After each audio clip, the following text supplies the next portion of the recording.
Assalamu alaikum warahmatullahi wabarakatuh. Everybody, my name is Preacher Moss. I'm the host of the SOS Dish Shout Out Show. Hope that you're having a tremendous Tuesday. We're just whipping through this year already, brothers and sisters. We're already through the guts of January, moving into February. So, listen, I want to give a shout out. Brother Ree, who passed away, legendary African American hockey player. We're going to give him a shout out. Shout out to my cousin, brother Kendrick Samuels, man. I mean, he's been battling with some issues, some health issues. Big brother, we hope that you're doing well. Peace and blessing to you and your family. And on top of that, shout out to Miss Eleanor. I know she's dealing with some death in her family, so we want to shout that out as well. Also want to give a shout out to my auntie. They call her Scooty Mac, but we call her Aunt Annette. Want to give you a shout out. All my aunts, Aunt Maxine, Aunt Dottie, Aunt Shirley, and Aunt Florence. All right. So, brothers and sisters, again, I hope you're having a good day. Yesterday, we spent some time talking about, of course, the inspiration and the conceptual genius of Martin Luther King. That will, in some regards, carry over to this conversation. In some regards, we're not going to play the video. Maybe we'll play the video later this week. But I would encourage everybody, if you can, go to YouTube and look up Martin Luther King's speech. What is your life blueprint? Because I am going to be referring to that in the context of American politics.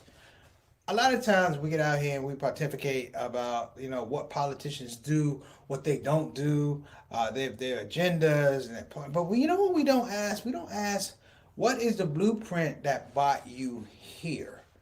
What are the things that drove you to want to have a life in politics, to have one life as being a public servant, if that actually applies anymore, brothers and sisters? But I think the thing that I also want to touch upon is what happened to us. How come our life blueprints don't match up with the people who represent us?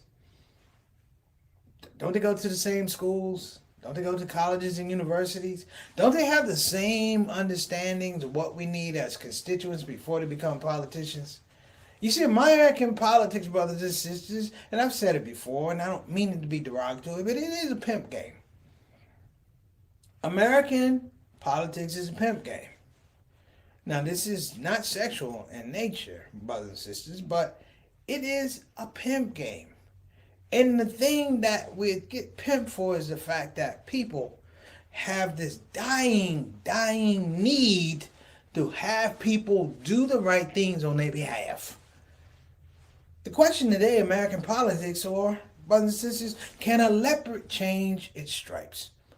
I'm not going to get into the story until after the break, but I want us to start delving down because I touched on some things yesterday with voting rights. I touched on some things about, debt ceiling in the past. I've touched on a lot of things, but the DNA is not changed for the people who serve us. And African Americans in particular, I love us, but we are beholden to a system that fails us on the regular. It fails us in great things. It fails us in small things. It fails us for the biggest laws. It fails us for the inability to enact the law fairly across a plane. And even more, brothers and sisters, and I say the word brothers and sisters a lot because I don't want to alienate anybody. I don't want to move it to a position that I think that somehow, because I have a point of view, I'm any different than you. I'm not any different than anyone here. A platform is a platform, but it doesn't mean anything unless you're willing to speak the truth on your platform. And if you have a difference of opinion, brothers and sisters, it is for us to voice that difference of opinion and have a debate. Not necessarily an argument, but have a debate, a discussion, if you will, in the context of how do we get to the best us? How do we get to the best practices that make things palatable, that make things functional for the world around us? I am not a big proponent of modern day politics because modern day politics are driven by polls, they're driven by metrics, they're driven by concepts, brothers and sisters, and campaigns that have nothing to do with the service of the people. It has nothing to do with amplifying what the needs of the folks are. From the richest to the people who are the most destitute, it does not it amplifies what is a winning strategy for me, the politicians, to stay in office. So I'm going to go back for one of my most favorite conversations, one of my favorite, not famous, one of my most favorite conversations that I had some years ago when I was a young man, a very young man. And I'm going to give everybody the interstitial about that. But it was a powerful, powerful, powerful reminder, if you will, of where we are and where we come from and what the problems are. All right?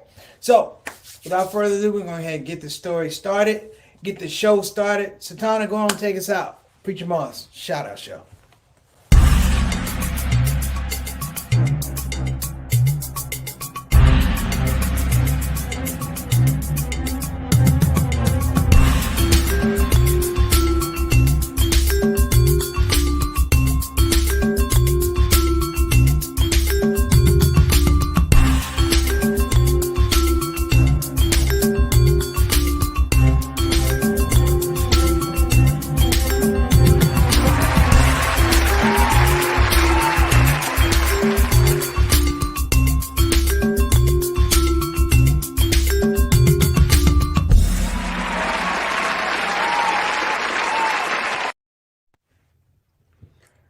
We're back, brothers and sisters. So let me start this out by making sure I introduce the stars of the show, the stars in the building, if you will.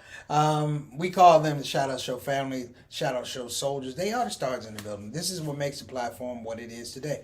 I was just talking to somebody about the Shout Out Show, and they said, "Oh man, your numbers are da da da." And I said, "Well, you can say that."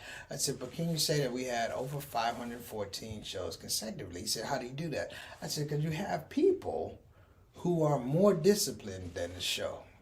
He's still trying to figure that situation out. So let me go ahead and get going, brothers and sisters, because I don't want to take up any of your time. I want to be respectful of the fact that you came in here for a little bit of time to hang out with your boy, hang out with Sister Satana. So let's go ahead and get our people out here. Who's in the comment section today? Of course, we got Sister Ree. Assalamu alaikum, Sister Ree. How you doing? Hope you're doing well. She says, "Hey, family, listen, Sister Ree, we appreciate you." Sister Ree, craft services director and dietitian for the show, making sure that the Shout Out Show eats well, and I am eating well. Sometimes I eat a little bit too much, but I'm being honest with myself. Sister Ree, we appreciate you immensely, and shout out to your husband, Derek, and your son, Jawan. All right, next up, I'll talk for Rashid, Mr. 6 o'clock, straight up, straight down, always here on the show. Giving us greetings and salutations, of course, from Toronto. Wa alaikum assalam wa rahmatullahi wa barakatuh, Brother Alta. Thank you so much for joining us, brother. You know, my home is your home. Our platform is your platform. Feel free. This is your house, just like everyone else that's on the show today. This is your house. And I'm going to encourage people. Speak up. Speak up. I'm not here. This is not a comedy show where you have to listen to me. This is call and response. This is good old what we say, this good old sitting around the Sunday table, except it's not Sunday. And this is going to be a platform about ideas. So shout out, wa alaikum assalam wa rahmatullahi wa barakatuh, our Canadian ambassador to the show, Alt Off. Next up, we got my little brother, wa alaikum assalam wa rahmatullahi wa barakatuh, little brother, who would graciously bless me with an amazing photograph in a frame of his family.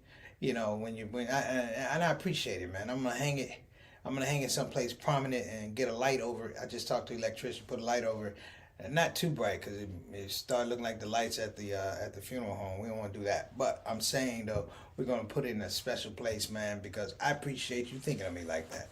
All right, little brother, thank you so much. Next up, Sister Rabina Chowdhury Khan, my sister. I told her we missed her on the show. She sends me so much good information. How you doing, Sister Rabina? Nice to see you. We appreciate you. I hope you're going to tune in. I know you're going to jump on. And she says, hello, family. All the way from the UK. Yes, we have missed you. We worry about you when you're not here. We worried if we got to put up bail because you're in Facebook jail. But we know we love you when you come on the show. So, again, my platform is your platform, Sister Rabina. Again, also, salams to your family. Well wishes. All right. Next up, fight the power word. My main man, Elijah Salahuddin. What's going on? Wa alaikum assalam wa rahmatullahi wa barakatuh. The system will not change for our benefit if we don't study the system, learn it, and use it for our purposes. You already on one. You know what I'm about to talk about. I'm gonna go old school on y'all. Y'all gonna learn here today. That's what old folks used to say. Oh, you gonna learn here today. I almost get into the, oh no, you're going to learn here today. Somebody going to learn. You're going to learn here today. So y'all going to learn a little something here today. I'm going to give y'all one of my favorite stories about politics. Elijah, good to have you on the show. Shout out to your lovely wife and your babies, man. Give them salams. Appreciate you. Next up, Bilal Salahuddin says salam to everybody. Wa alaikum assalam rahmatullah barakatuh to you, my brother, and Sister Sonia Salahuddin Dalton. We appreciate y'all coming on the show, man. Thank you for making your presence felt. We appreciate you. And if I didn't say it to anybody on the show, I don't say it enough, man. I appreciate everybody that comes on the platform. Next up, Altaf said, meant to say yesterday, special sympathies to Sister Satana's Cowboys that ran out the clock on themselves. Oh my gosh. Hold on a minute. I got to go to a smaller screen to see Sister Satana's face for that. People, I was in full screen, but I couldn't see Sister Satana's face. I seen Sister Satana's face, and she's hurt, and she's in pain. And I wish I had a picture of it. I wish that was a screen saver. I'm going to actually get a background of Dak Prescott not being able to down the ball. That's what we'll do. Y'all wonder why Preacher Miles was so happy. That's why I was so happy. If you ever needed money, you need someone to loan you money, Monday was the day. You could have got $100 from me because I was so happy because Dallas didn't make it. I hope my aunt Annette is not watching the show. She'd be highly upset, but we're gonna let that go. All right, Altaf, thank you so much for reminding me. Altaf, you are all right with me. Now, you may never get another comment on here with Sister Satana working the controls in the back, but we appreciate you. All right. Next up, Mary Moss says, SOS family, the best son in the world. That's right, I am a best son in the world. And then again, it doesn't rank because I'm an only child. However, we appreciate you. I appreciate the thought, Mom Son. Thank you so much. What else we got, Sister Tana? You know what's permissible laughter? When the Cowboys lose. All right. I'm sorry about that. Altaf took a shot. Altaf has never taken a shot. And I want to commend you, Altaf, for the timing. And the moment of pain for Sister Satana and a lot of Cowboy folks. In fact, thank you for reminding me she's a Cowboy fan because I'm going to fire her after the show. Okay. So let's get to this thing about American politics. I'm messing with you. So let me set the screen, the scenario for you before I actually get into this thing. The scenario is I was down, I was with my grandfather, Clifford Moss Sr., sitting on a stoop, and some of the other elders had come around. Mr. Turnage had come around, and somebody from down the street. So it was an older group of men, and I'm sitting there, and I'm a youngster. Now, I'm a young buck, but I know the rules for being a young buck around older people. First of all, check yourself before you wreck yourself. Let me say it again. Check yourself before you wreck yourself. And I want to say this to a lot of you young brothers up there that jump into older folks' conversations. Let me tell you something. Here's things that you need to know. Hear me now. It's things that you need to know. Before you open your mouth, be silent, and listen if anyone asks you for anything. That's number one. If they didn't ask your opinion, don't give it.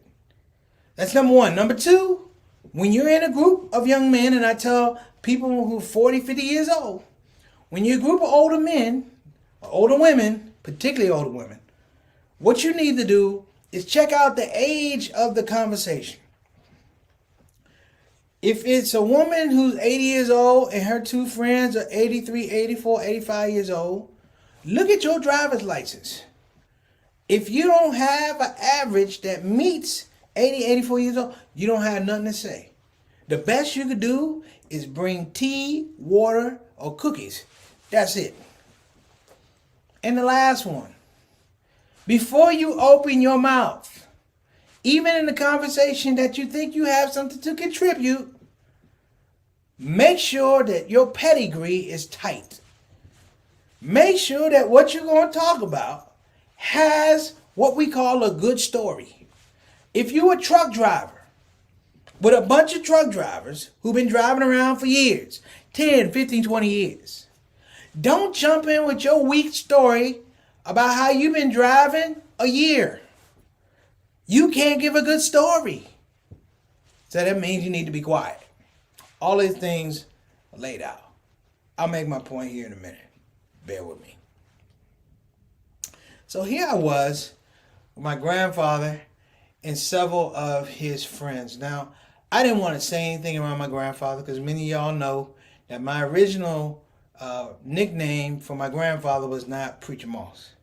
My nickname, and go ahead and laugh, Satana, but it could have been, my nickname could have been Dallas Cowboys, but it wasn't. My nickname, brothers and sisters, was Bad News. My grandfather called me Bad News. And I didn't want to be around his friends and him call me Bad News, so I would be silent. On this one particular day, a young man came down and he was advocating for a political candidate. Okay, this is the politics part. He was advocating for a political candidate and they weren't really listening to him because he was young. You know, he didn't know anything about what they went through to get the vote and all that. He was just showing up, running his mouth, and everybody looked at each other. I looked down at the ground because I don't want to be anywhere near what's coming out of these old men's mouth. And I'm looking the boy off like, you should leave right now. This is how you look somebody off. You should leave right now. He wouldn't leave, and he said something, and I'll never forget it. He was talking about his candidate. And after he finished talking about his candidate, he talked about the challenger, the incumbent. And he said something in a group of men, all black men, and this is what he said. He said, no matter where you go in life sometimes, I tell you this. He said, a leopard can't change his stripes. Let me say it again. He said, a leopard can't change his stripes. And the old man said, get the hell out of here. They chased him down the street. I thought they were going to jump on him and do him dirty. This is what the man said. A leopard can't change his stripes. Now let me help y'all out. Let me move a little bit this way. This is a leopard. This is a leopard. Look at the leopard, brothers and sisters. This is a leopard. You know why a leopard can't change his stripes? Because a leopard doesn't have any stripes. A leopard has spots. Spots. And you jumped in the middle of this conversation and said, a leopard can't change his stripes.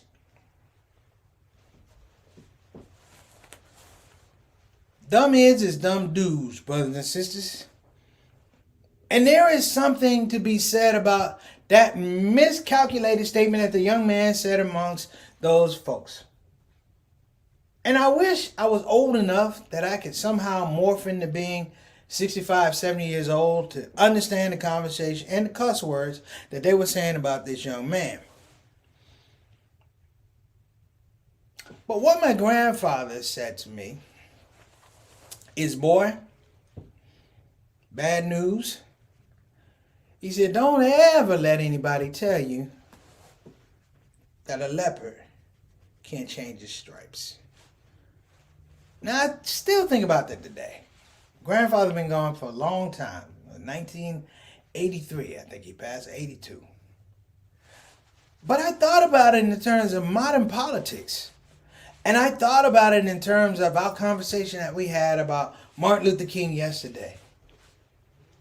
And though they chased that young man away from there and they cussed him out, in a weird metaphorical way, the confused state of American politics would say something like this, that a leopard can't change his stripes.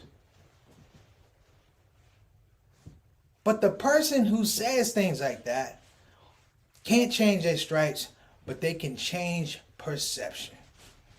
That if they stay long enough on your mind and bombard you with ideas, somehow, some way, In America, people believe that leopards have stripes. And the thing that brings them back to life after their hearts get broken, just like the Dallas Cowboy fans, is the fact that you were just a leopard like everybody else. And you had spots like everybody else. What is the gravitas to make you think that you have stripes? Well, that gravitas in America, brothers and sisters, is racism. That gravitas in America, brothers and sisters, is oppression. That gravitas in America, brothers and sisters, is the attack on the voting rights, the attack on civil rights. It's the attack on the poor, brothers and sisters, that allow folks to ram down our throats. The Fox Newses and the other little proliferation of news sources that are, I say, red meat media, if you will, they have a group of people that believe that this thing is gospel. You know, my dad and I were joking yesterday. And back in the day, when they didn't really want you to vote, they used to ask you questions to make sure that mentally you were okay to vote. Questions when you went to register to vote, they asked you questions like, you know, how do you spell cat? C-A-T. And you do that and say, what's 1 + 1? You say 2, you're doing well. And then they throw out something. They say, how many bubbles are there in a bar of soap? How many jelly beans are in this big thing of beans? How many jelly beans? And in that space, brothers and sisters, they switched perception. They made you believe that what they were saying was more important than your own perception, your own ability to reason. In America, I'm sure it's other countries, but in America specifically with the help of the media and how the media and the news gets manipulated, brothers and sisters, you do have people who are leopards walking around thinking that they got stripes. Now I'm bringing this up, brothers and sisters, because yesterday I said, what do we owe Martin Luther King? I said we owe an apology. But we owe him the honesty to say that the people who are leopards thinking they have stripes are insane. They are not worthy of representing us. We cannot trust these people. We can't trust them with their own realities. The things that we see, they don't see. Things that are basic. I'm hungry, you're hungry. We need food. I need shelter, you need shelter. But somehow, along the space, brothers and sisters, we create this chasm, or we let people create a chasm whereby reality does not apply to us. And the only time reality applies to us is if someone gives it to us. If someone gives it to us. And we over and over and over and over and over again, allowing people pathways. So let me tell you about politics, brothers and sisters. I'm going to tell you about politics. This is the thing that bothers me a lot. Look at Joe Manchin. Look at the other young lady from Arizona. If we looked at their life blueprint, brothers and sisters, it's not a blueprint about service to the underprivileged. It's not about a blueprint about feeding the children. It's not a blueprint about good schools. And when you look at their lifetime destinations and their goals, if you will, and I'd say that the things that inspire him, the things that inspire him for political office have nothing to do with you. And the more and more you get people in that space, brothers and sisters, the more and more it becomes solidified. That the dysfunction becomes normal. That the dysfunction becomes normal. Just like in war. People get killed in war. Right? But people get murdered in war. And people just go, you know what? It's just war. Murder just come on right on in. All right. So we got some comments. Let's go ahead and throw them up, Sister Satana. We got Sister Aika wa alaikum assalam rahmatullahi wa barakatuh. Shout out to you and your family, your son and daughter. Thank you so much for coming on the show. We appreciate you all the way from Depok, Indonesia. Thank you. Next up. Okay, we got Sister Rabina. Now I got to open it up here. Sister Rabina says, unfortunately, since that debacle of the Washington Capitol building, it is an image of American politics that is now stuck in the heads of people across the world. That incident alone has demolished any serious discussion of American politics by non-Americans. I can feel that. I can feel that. And the reason I can feel that is I remember reading about Martin Luther King using media against white supremacy in America. He showed people the barbarism of what black people were dealing with, and it went around the world. And people were going, "Is that what it is? Is that what it is? Racism all of a sudden, it was a tour spot. Let's go to Alabama and see how they treat those black folks. Let's go to Mississippi. Let's go to Georgia. Real talk. Thank you, Sister Rabina. So let me reel it back in a little bit, if I can. Let me reel it back in a little bit because I said something earlier about those old men.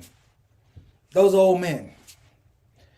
The reason why they chased that young guy down there, because the person he was campaigning for did not come to talk to him. He did not come to converse with them about these issues. And they felt like, young man, your boss doesn't feel like we're worthy of having a conversation. And so when he did the thing about a leopard can't change his stripes, he insulted their intelligence. They were like, fool, we know that. You're the only one that doesn't know that. And it's indicative of the man that you're representing. People underestimate Martin Luther King. I keep coming back to that. If you watch King in the Wilderness, there's a space, brothers and sisters, where Martin Luther King essentially knows who he's working with in the civil rights movement. And he knows that they can only go but this far. That they don't have the elasticity to do some of the things outside of the civil rights movement that need being done. I'm talking about in terms of being a world change agent. He carries these folks knowing the idiocy of the leopard that thinks they have stripes. No, you just a leopard. And even more so, brothers and sisters, and I'll put this down, I'll try and land this plane gently. My mentor, one of my mentors, Harry Weber, and you heard me talk about him. On this odyssey of me trying to figure out how to improve the Muslim image, and I guys told you that story, how he kind of broke my face at Roscoe's Chicken and Waffles. He asked, how much money do you put in? And we went in that. He took me on a trip to Malibu. I picked him up in the Sepulveda Valley, off of Sepulveda Boulevard. We drove to Malibu. I was like, where are we going? He goes, we're going to Malibu. And I'm like, why are we going to Malibu? But he's teaching me. Like he said, you're going to learn something today. So let me give you a little idea about this right here. Maybe it'll help. We drove to Malibu. There's a place, a little shop off the side of the road. He said, we'll come back and eat at that place. But he took me up to the houses of Malibu, these multi-million-dollar homes, and he begins talking to me about the fact that you really can't come up here to Malibu if you don't know where you're going. He said, you can't just show up to Malibu. This is very exclusive community and da-da-da. And I was like, how do we get in? He said, well, I have a friend. If somebody asks, what are we doing here? I can say, my friend. I was like, okay. He said, but you can't say anybody. I said, this is correct. And what he told me, he said, here in Malibu, I want you to understand the entertainment business. I said, sir? He said, I want you to understand the entertainment business. He said, Preacher Moss, when you're in Hollywood, you don't understand that all the people that have the power don't live in Hollywood. He said, they live in Malibu.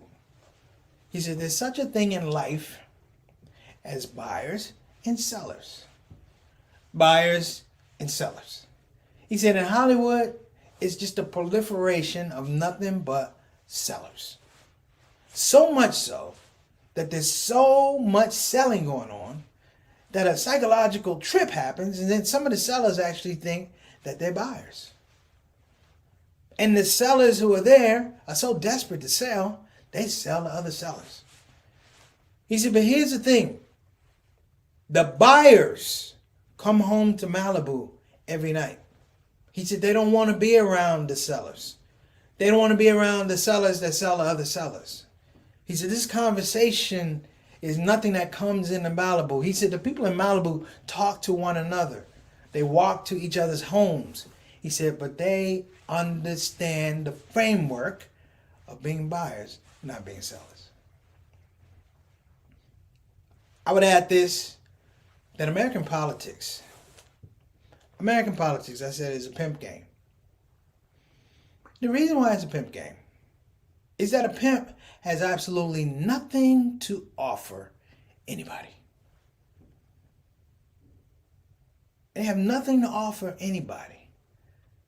Yet, they are among some of the most effective salesmen that you could have. Think about that the next time you're watching a leopard and you're looking for stripes. All right, Satana, let's wrap it up. We got some comments from Fight the Power. That's right. They're not driven by the service to the Almighty, by serving humanity. They're driven by self-interest and entitlement, 100%. That's what sellers do. You know, someone asked me if I ever wanted to be in sales. I said, no. He said, why? I said, because if I can't sell something somebody wants, then that's the end of the conversation. I can't sell them something they don't need. I said, because that's against the rules. That's against my core values. And he said, what do you mean? I said, why would I sell something to make somebody pay me? I said, now he said, what do you understand? I said, because I don't want to be a politician. That's what it comes down to. So let's go ahead and wrap up, Sister Tana. American politics, it is a conundrum of a lot of lepers believing that they have stripes. All right, so we'll give a shout out to www.befinancialindependent.com. Again, that's www.befinancialindependent.com. You can go to the website or you can call 202-508-3780. Again, that's 202-508-3780. If you're thinking about getting a quality Islamic graduate level education, look no further than Bayan Islamic Graduate School. Again, that's Bayan Islamic Graduate School. You can go to bayanonline.org. Again, that's bayanonline.org, featuring programs in Islamic studies, Islamic leadership, Islamic education. Of course, the Masters of Divinity program with a focus in Muslim chaplaincy. Don't miss it. Go to bayanonline.org. And of course, our partnership with ShOUT TV, brothers and sisters. ShOUT TV, make sure you check them out. Now, I'm going to say something about ShOUT, because ShOUT should really be WeHub. You hear what I'm saying? ShOUT should really be WeHub, because they are taking the pathway. They are taking an initiative to be able to expand and present Muslim excellence in a way it hadn't been done before. They say ShOUT, I say WeHub. Like we're valuable. Like we have excellence. Like we're inspired. Like we're guided. Like we're competitive. Like we are artists. We are creatives. We are folks that appreciate the beauty that is us. While I can't change the name from ShOUT to WeHub, I will shout it out. It's about the we and the us. Last but not least, brothers and sisters, I want to give a shout out to those frontline soldiers in the city of Houston, Texas.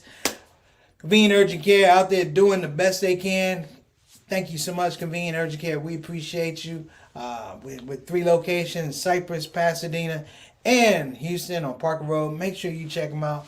And shout out for my main man, Ijaz Saeed, out there in the midst of the storm, brothers and sisters, in the belly of the beast, trying to fight this Omicron and this COVID. Not an easy task. So shout out to all the frontline workers all over the world who are risking their lives, risking their health to help other people. We appreciate you. All right. Satana, take us home. Last words. Don't get the COVID.